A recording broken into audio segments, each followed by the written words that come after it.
Hi ಎಲ್ರಿಗೂ ನಮಸ್ಕಾರ. ಇವತ್ತು ನಾವು ಉಡುಪಿ ಮಂಗಳೂರು ಕಡೆ ಬ್ರೇಕ್ಫಾಸ್ಟ್ ತುಂಬಾ ಹೆಲ್ದಿಯಾಗಿರುವ ನೀರು ದೋಸೆನ ಹೇಗೆ ಮಾಡೋದು ಅಂತ ಕ್ವಿಕ್ಕಾಗಿ ನೋಡ್ಕೊಂಡು ಬರೋಣ.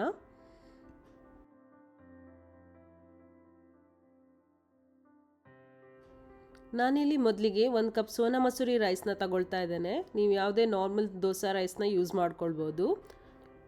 ರೈಸ್ನ 6 to 7 hours ನೆನೆಯಕ್ಕೆ ಹಾಕಿಬಿಟ್ಟು ವಾಶ್ ಮಾಡಿ ಒಂದು ಮಿಕ್ಸಿ ಜಾರ್ಗೆ ಅದನ್ನು ಹಾಕಿಬಿಟ್ಟು 1/2 ಕಪ್ ಆಗೋಷ್ಟು ತೆಂಗಿನಕಾಯಿ ತುರಿನ ಸೇರಿಸ್ಕೊಂಡು 1 ಟೀ ಸ್ಪೂನ್ ಆಗೋಷ್ಟು ಉಪ್ಪನ್ನ ಇದಕ್ಕೆ ಸೇರಿಸ್ಕೊಂಡ್ಬಿಟ್ಟು ಇನ್ನೊಂದು 1/2 ಕಪ್ ಆಗೋಷ್ಟು ನೀರನ್ನ ಸೇರಿಸ್ಕೊಂಡ್ಬಿಟ್ಟು ಸ್ಮೂತ್ ಪೇಸ್ಟ್ ಆಗಿ ಇದನ್ನ ನಾವು ಪೇಸ್ಟ್ ಮಾಡ್ಕೊಳ್ಬೇಕು.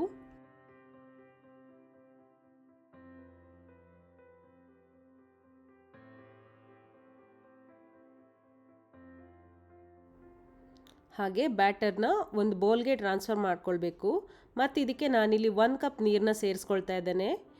ಹೆಸರೇ ಹೇಳೋ ಥರ ನೀರು ದೋಸೆ. ಸೊ ಇದರ ಕನ್ಸಿಸ್ಟೆನ್ಸಿ ನೀರು ಥರನೇ ತುಂಬ ತೆಳ್ಳಗೆ ಇರಬೇಕು.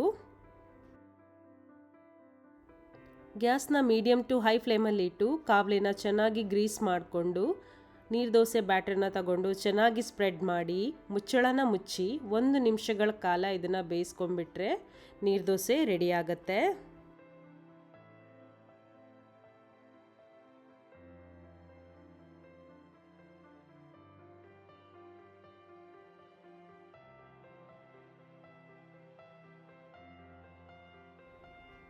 ನಾನಿಲ್ಲಿ ನೀರು ದೋಸೆನ ಚಿಕನ್ ಕರಿ ಜೊತೆಗೆ ಟ್ರೈ ಮಾಡ್ತಾ ಇದ್ದೇನೆ. ಬಟ್ ನೀವು ನೀರು ದೋಸೆನ ತೆಂಗಿನಕಾಯಿ ಚಟ್ನಿ ಜೊತೆಗೂ ಹಾಗೂ ಬಾಳೆಹಣ್ಣು ರಸಾಯನ ಜೊತೆಗೂ ಟ್ರೈ ಮಾಡ್ಬೋದು.